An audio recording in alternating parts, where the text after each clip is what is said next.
ಭಾಗವಹಿಸಬೇಕಾಗುತ್ತೆ. ಆದ್ರೆ ಈ ಪ್ರಕರಣದಲ್ಲಿ ಸಾಕಷ್ಟು ಗೊಂದಲಗಳು ಮಾಡ್ತಿರುವಂತದ್ದು. 31ನೇ ತಾರೀಕು ಆತನ ಅರೆಸ್ಟ್ ಮಾಡಲಾಗುತ್ತೆ. ಕೇವಲ 1ನೇ ತಾರೀಕು ಒಂದೇ ದಿನದಲ್ಲಿ ಈತ ಹೇಗೆ ಆಚೆ ಬಂದ ಅನ್ನೋ ಪ್ರಶ್ನೆಗಳು ಮೂಡ್ತಿರುವಂತದ್ದು.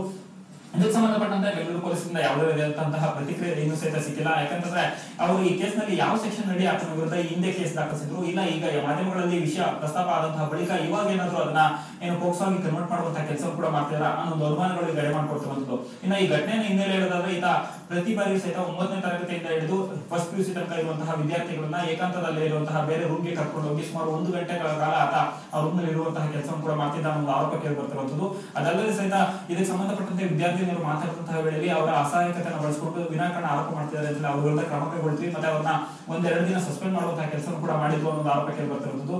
ಇದಲ್ಲದೆ ಸಹಿತ ಇದಕ್ಕೆ ಸಂಬಂಧಪಟ್ಟಂತೆ ಅಲ್ಲಿರುವಂತಹ ಬೇರೆ ಶಿಕ್ಷಕರು ಇದರ ವಿರುದ್ಧ ಪ್ರಶ್ನೆ ಮಾಡುವಂತಹ ಸಂದರ್ಭದಲ್ಲಿ ಅವರ ವಿರುದ್ಧ ಅವರ ಸ್ಯಾಲರಿ ಕಟ್ ಮಾಡುವಂತಹ ಕೆಲಸ ಮಾಡುವಂಥದ್ದು, ಮತ್ತೆ ಅವರಿಗೆ ಇರುವಂತಹ ರಜೆಗಳನ್ನ ಕ್ಯಾನ್ಸಲ್ ಮಾಡುವಂಥದ್ದು, ಹೀಗೆ ಅವರಿಗೆ ಹಿಂಸೆಯನ್ನು ನೀಡುವಂಥದ್ದು. ಅದಲ್ಲದೆ ಸಹಿತ ಅವರ ಪರ್ಸನಲ್ ನಂಬರ್ ಅನ್ನು ತೆಗೆದುಕೊಂಡು ವಾಟ್ಸ್ಆಪ್ ಮೂಲಕ ಅವರಿಗೆ ಅಶ್ಲೀಲ ಮೆಸೇಜ್ ಗಳನ್ನ ಕಳಿಸಿ ಅವರಿಗೆ ಹಿಂಸೆಯನ್ನು ನೀಡುತ್ತಿದ್ದ ಅನ್ನೋ ಆರೋಪ ಕೇಳಿ ಬರ್ತಿರುವಂತದ್ದು. ಇದೆಲ್ಲ ಒಟ್ಟಾರೆ ಇಡೀ ಮಾಹಿತಿಯನ್ನ ಈಗ ಅವರು ಚೈಲ್ಡ್ ಹೆಲ್ಪ್ ಲೈನ್ ನಲ್ಲಿರುವಂತಹ ನೋಡಲ್ ಅಧಿಕಾರಿಯಾಗಿರುವಂತಹ ನಿರ್ದೇಶಕ ವಾಸುದೇವ್ ಶರ್ಮಾ ಅವರಿಗೆ ಸಂಪೂರ್ಣವಾದ ವಿವರವನ್ನು ಅವರು ನೀಡಿದರೆ ಆ ಆಧಾರದ ಮೇಲೆ ಈಗ ಕೇಸ್ ಕೂಡ ದಾಖಲಾಗಿರುವಂತದ್ದು. ಆದ್ರೆ ಇಷ್ಟೆಲ್ಲ ಘಟನೆ ನಡೆದಿರುವಂತದ್ದು ಒಬ್ಬ ಪ್ರತಿಷ್ಠಿತ ಕಾಲೇಜು ಸ್ಕೂಲ್ ಆಗಿರುವಂತಹ, ಅದು ಸಹಿತ ಕೇಂದ್ರ ಇರುವಂತಹ ಸ್ಕೂಲ್ ಪ್ರಿನ್ಸಿಪಾಲ್ ವಿರುದ್ಧ ಈ ರೀತಿ ಒಂದು ಆರೋಪ ಕೇಳಿ ಬಂದಿದೆ. ಆದ್ರೆ ಇಂತ ಆ ಪ್ರಿನ್ಸಿಪಾಲ್ ವಿರುದ್ಧ ಆರೋಪ ಕೇಳಿ ಬಂದು ಆತ ಜೈಲಿಗೆ ಹೋಗಿ ಬಂದಿದೆ ಅಂದ್ರೂ ಸಹಿತ ಯಾಕೆ ಶಿಕ್ಷಣ ಇಲಾಖೆ ಆತನ ವಿರುದ್ಧ ಕ್ರಮ ಕೈಗೊಂಡಿಲ್ಲ, ಇನ್ನೂ ಸಹಿತ ಏನಕ್ಕೋಸ್ಕರ ಆತನನ್ನ ಅದೇ ಕಾಲೇಜಿನಲ್ಲಿ ಕೆಲಸಕ್ಕೆ ಇಟ್ಕೊಂಡಿದ್ದಾರೆ ಅನ್ನೋ ಆರೋಪ ಸಹಿತ ಕೇಳಿ ಬರ್ತಿರುವಂತದ್ದು. ಮತ್ತೆ ಇದರಲ್ಲಿ ಸಾಕಷ್ಟು ಅಧಿಕಾರಿಗಳು, ರಾಜಕಾರಣಿಗಳಿರ್ಬೋದು, ಮತ್ತೆ ಪೊಲೀಸ್ ಇಲಾಖೆ ಇರ್ಬೋದು, ಮತ್ತೆ ಸಂಬಂಧಪಟ್ಟ ಶಿಕ್ಷಣ ಇಲಾಖೆ ಅಧಿಕಾರಿಗಳು ಸಹಿತ ಇದಕ್ಕೆ ಬೆಂಬಲಕ್ಕೆ ನಿಂತಿದ್ದಾರೆ ಅನ್ನೋ ಪ್ರಶ್ನೆಗಳು ಬರ್ತಿರುವಂತದ್ದು. ಒಟ್ಟಿನಲ್ಲಿ ಘಟನೆಗೆ ಸಂಬಂಧಪಟ್ಟಂತೆ ಈಗಾಗಲೇ ಸದಾಶಿವನಗರ ಪೊಲೀಸ್ ಠಾಣೆಯಲ್ಲಿ ಕೇಸ್ ಅಂತ ದಾಖಲಾಗಿರುವಂತದ್ದು ನಿಜ. ಮತ್ತೆ ವಿದ್ಯಾರ್ಥಿಗಳಿಗೆ ಹೇಳಿಕೆಯನ್ನು ಪಡ್ಕೊಳ್ಳುವಂತ ಕೆಲಸವನ್ನು ಪೊಲೀಸರು ಮಾಡಿದ್ದಾರೆ. ಆದ್ರೆ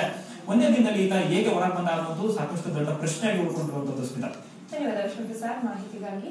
ಇನ್ನು ಕಾಮಗಾರ್ ಪ್ರಿನ್ಸಿಪಲ್